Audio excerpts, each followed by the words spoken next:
Welcome everyone, I am the Depressed Eeyore, and this is Langrisser Mobile Apex Season 20. Alright, so I'm like 15 points away from Gold 3, and of course I was like, well, I wonder how this is going to go. I'm guessing I'm going to get Player 2, and I did get Player 2. But I did make some changes to the box, which I mentioned in last week's, well, I didn't have a video last week, I apologize for that. There wasn't really anything to show. My opponent gave up literally turn 1 after I just ran in and blew up everything. It was also an opponent I've fought before, and they seemed to struggle against my box. So, yeah, like I said, there wasn't really much to show. It was the same mistake they always made, which was measuring how far I can go. One thing I did forget, which I'll probably point out in this video as well, is the staff that increases your range doesn't work when you go into defensive terrain, which did throw me off at one point. In any case, some changes to the box. Obviously, we've been running into issues with against certain opponents, mainly, oddly enough, tank push. I don't really have assassins anymore, and if my opponent's got at least a semi-decent healer and enough threat on their end that I can't really do multiple AoEs at once, I kind of just get stuck and kind of just slowly get pushed out of the match. Also, there's situations like where my opponent has Jace and they first pick him. I end up getting kind of screwed there as well because I wasn't bringing any tanks. And so they didn't... Usually the way Jace works is he has to get his AoE up first, and then he could do some, assassination shenanigans. But since I didn't have any tanks, he can literally just turn 1, pick and choose whatever target he wants. So to kind of mitigate that, I did finally go ahead and break the whole all magic thing and brought Christiane. I could have technically brought Lightbringer instead, because Lightbringer does do magic damage as a tank, but I also went ahead and used this as an opportunity to go ahead and tag in S20, because S20 is much more reliable as far as doing act-agains and providing pressure and additional mobility and all sorts of other good things. For the characters we dropped Lena, and who else did I drop? The fact I don't... I think it was Lucretia. I think I dropped Lucretia and Lena. Lucretia is alright, but honestly, at this point, it's just... I mean, I was able to do... Like, her new inscription talent does make it so she can teleport other people or swap other people with her doll. But in the long term, it just didn't seem to really make much of a difference. And it was, like I said, it didn't solve the issue where if I was going up against any sort of decent heal or magic resistance tank push, I didn't have an answer. And Lena, I'm just generally not very good with. She's very, very good if you can stack up all of her appropriate buffs, give her her 100% crit chance, and then go to town. But I'm not. My box isn't really designed for that type of stuff, unfortunately, and I just don't want to bother. So instead, we now have Christiane and S20, so we're no longer a pure magic box anymore, but that's okay. So yeah, only one tank. That way I don't have to worry about being forced to pick a tank if I don't need to, or anything like that. Anyway, the only other updates, Anya is now 6 stars, and I'm pretty sure Sephirin's been 4 stars, but if you don't know, she is 4 stars right now. And then, of course, all my other new characters, Ilya is still 5 stars, I believe. And who else was I upgrading? Oh, the other character is the character I'm not using in this box. Got it. All right. As for our opponent, I'm not going to try pronouncing whatever this is, and it has no primary healers, 2 tanks, and then everything else seems to be rush. So, kind of similar to, I guess, my setup, but I actually have healers.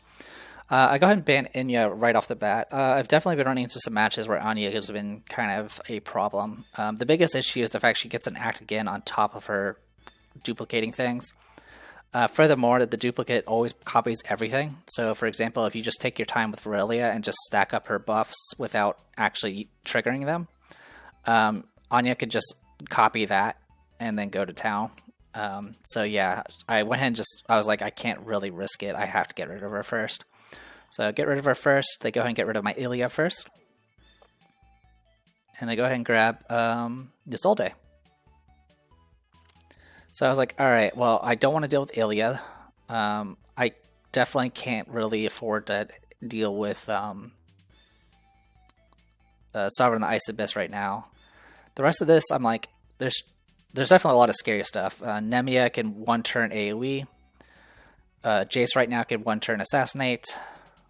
Ymir is just Ymir. And a lot of these Act Again initiators can also be really, really brutal. Go ahead and grab my Bright Summoner. They go ahead and get rid of my Anya, get rid of my Sovereign the Ice Abyss, and they go ahead and grab their Bright Summoner. Theirs is a mage as well. At this point, I get rid of Nemia, get rid of Jace, and I grab Verilia. So the rest of this box is mostly single target. They do have a lot of self-resing, which is really annoying. Verilia can help mitigate that somewhat because you can double tap.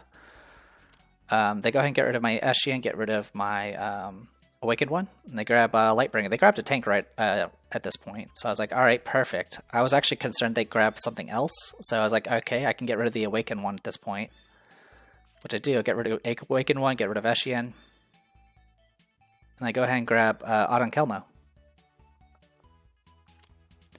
They go ahead and get rid of Akka. They get rid of my Florentia, and they grab Sword and Line Shadow. I get rid of the Ymir, get rid of their Apotheosis, and at this point I go ahead and grab a tank. Yeah,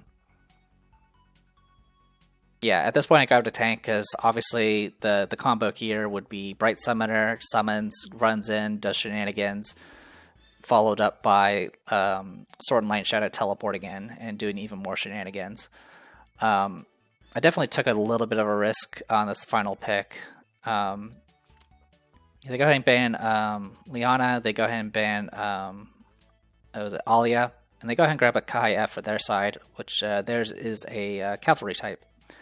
So at this point I have Safrine and Mariandel. Mariandel would be my healer essentially, with her passive type healing stuff. Like I said, this is a bit of a risky pick here, but I went with Safrine. Like the biggest issue here is Lightbringer AoE followed up by AoE from Sword and Light Shadow, and then obviously Yuzol can just come in and just explode that way as well. So I don't actually have a healer right now, is what I'm saying.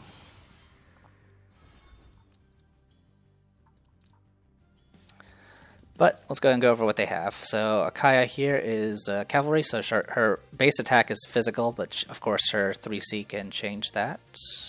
But she didn't actually bring 3C. So, yeah, this Akaya has Act Again with Wild Power and Bestial Outbreak, which is the swap her Wolf Spirit, or kill her Wolf Spirit, teleport the unit to the Wolf Spirit, kill the Wolf Spirit, and give Act Again to the person they teleported. And then Steelmane Werewolves. We've got Sword and Light Shadow, all single target, which is good. That's a good sign. Yeah, like I said, the really cheeky thing could have been like Bright Summoner, summon, go and tag the tank, then AoE, follow up with Sword and Light Shadow, teleport and AoE type situation. That could have definitely hurt me a lot, especially the Sword and Light Shadow AoE, because that can negate Act Agains. But not the case here, apparently. In any case, we got Steelmane Werewolves, single target, teleport, all that good stuff. Bright Summoner here. Yeah, so Bright Summoner here. I don't know if this is 5 stars or 6 stars. Brought her unique single target, got Contract Summon and 3C with Fighting Monks. We got Isolde here with all of her exclusives with Steelmane Werewolves. And we got Lightbringer here with all of her exclusives, essentially, with Holy Guard Mages. One thing to compare here, actually one thing to point out, at the start of the match, you do get to see what Covenant they're using. My opponent is using a level 67 Freya, and it definitely shows as far as the stats are concerned. So stat-wise, you got 12,000 HP versus 15,000 with my Bright Summoner, and I have almost 200 more intelligence. And then, of course, my tanking stats are generally better, except for magic defense. Her magic defense is actually rather good. So, in any case, speaking of my side, we got Verilia here with Sky Archers, 3C, her unique passive, and then Heaven Sanction. We got Bright Summoner with Fairy Spirit Prophets, Holy Dragon Breath, Summon, and 3C. Christiana brought Phalanxes just to try to hopefully tank at least a hit from these physical attackers. Yeah, majority of this is actually all of this is physical attackers except for Lightbringer and Bright Summoner, which obviously I'm not concerned about Lightbringer, but Bright Summoner could hurt. In any case, Phalanxes, all of our exclusives, the usual. On Kelmo here, we have 3C Black Hole Fireball with Fairy Spirit Prophets. I do not have a faction buff for her. Safrine, I went with Conjurers and all of her exclusives, and she doesn't have a faction buff either. This might be our first actual match with Safrine where she may actually do something. But yeah, essentially she gets intelligence buff. She gets a elemental affinity that gets put on herself and any of her summons. Every unit that has that gives her a buff, which is extra damage and extra unit range, including herself. Besides that, every time she does a skill, she'll summon one of those spirits that can also use that skill. She can have up to 2 spirits at a time. And if she does no damage, she can actively retrieve a spirit to immediately reduce that cooldown. And let's see. After retrieve, any buffs?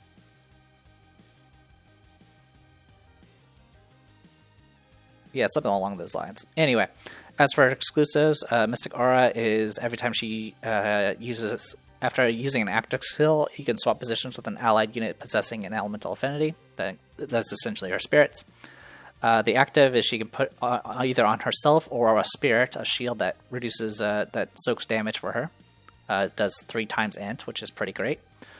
She has a single target that does 1.4 times, and then for each ally it ignores magic defense, so up to a maximum of 30%. So by itself it ignores 10%. After battle, she'll gain a shield, just like Mystic Aura.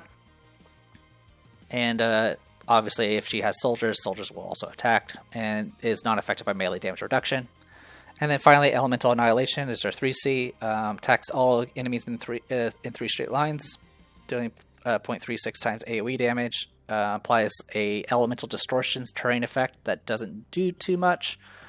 All it really does is give extra mobility for herself and her spirit. Actually, I think it's just for her spirits. And if enemies are on either forest or grass tiles and on that terrain, it negates act again effects.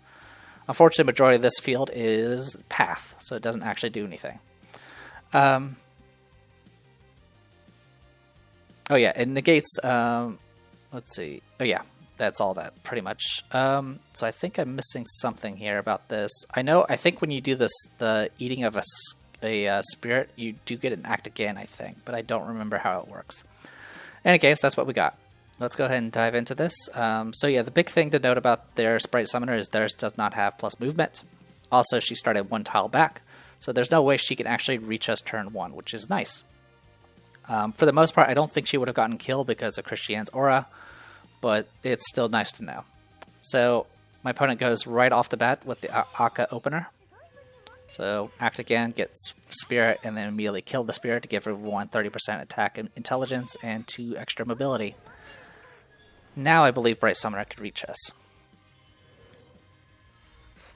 But the good news is, obviously the biggest disadvantage for a rush box is going second. But with this, my opponent gave up initiative. So... I can easily get to here, summon, and then I can get to any of these 2 tiles. Now, this is a forest tile, which means I can't actually reach Azulde. And remember, I can only guard bypass with the improved summon if it's if I attack in a straight line. So the only real targets I have that can guard bypass is Akka, Lightbringer, which is pointless, and then Bright Summoner. So really, there's only 1 target to pick. So go ahead and run in. Get my 3C up, which is going to give faction buff to Virelia.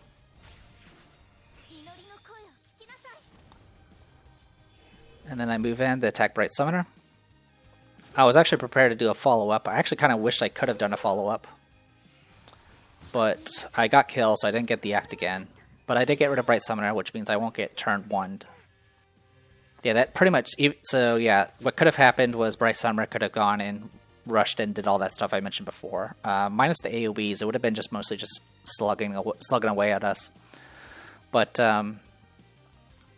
with this setup, now my opponent can't really reach. They can obviously reach Bright Summoner, but I was already prepared to make that sacrifice. So with that, Isolde is of course going to get kill here, which is going to get her 2 stacks of her special buff. So opens with resistance, which is just extra damage. Faction buff to everyone that's still alive besides Akka. Actually, I think Akka got a buff too. Alright, yeah. I mean, the good news is we did get rid of her shield, but obviously we lost Bright Summoner for this. Also, since she got killed with 3C, she's going to get a... she ended up getting Sustenance. So she didn't get her guard bypass, which I guess is good.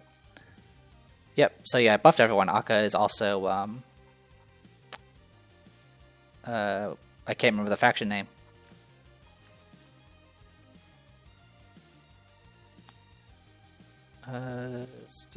Mythical Realm. Yeah, all of our units, all the units were mythical. Except for Bright Summoner, I think, but Bright Summoner could buff herself. In any case, I go ahead and just buff in place. Right now, I didn't actually bother to look at Sword and Light and Shadow's abilities, but she can teleport to here and get to here. So I went ahead and just buffed in place to ensure I didn't get attacked. So my opponent's just going to go and kill the summon here.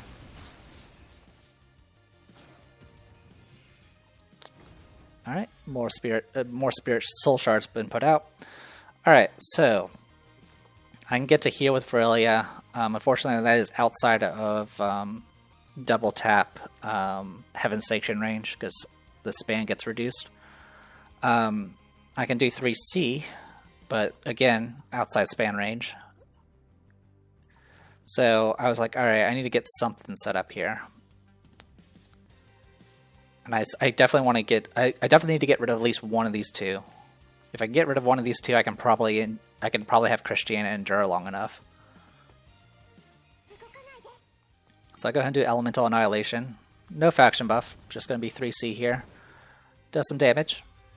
This will summon a spirit that also could do 3C. I go ahead and run up with it and do another 3C and do some more damage. My opponent doesn't have any active healers either, so and until Lightbringer gets fully stacked, she's not going to really be doing much healing either. So I go ahead and move up with 3C without Ankelma. I can only hit one target, but again, I'm just trying to whittle down as much as I can. And more importantly, getting to here, I can put a portal here and here.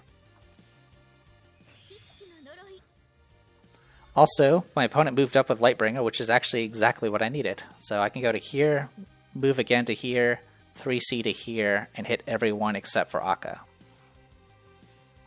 So with that in mind, go ahead and get Eliminate active. Move up and do 3C.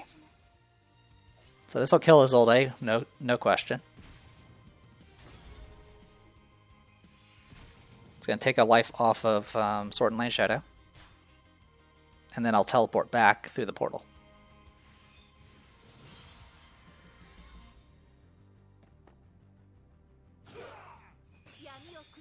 Gonna go ahead and kill my spirit, that's fine. Gets a shard up. Do a little bit of passive healing, which is good. So I go ahead and take my time here, because I can't reach Sword and Light Shadow. So she's going to get her self-res back, but that's okay.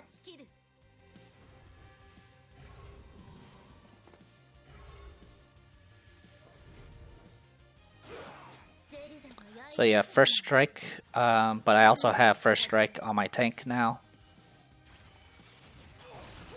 I got rid of my last Efflusion stack a while ago. So no kills on either side, which is fine. But yeah, at this point, so the kill I got earlier with 3C did get me Eliminate again as one of my random buffs.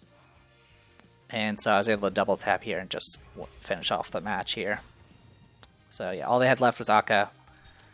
And yeah, we cleaned house with Virelia. But Suffering did help a little bit, as in Auden Kelmo's portal was definitely very helpful. And of course, the Bright Summoners, killing their Bright Summoner is always a plus. But more importantly, I am now gold 3, which means I am now in Suffering.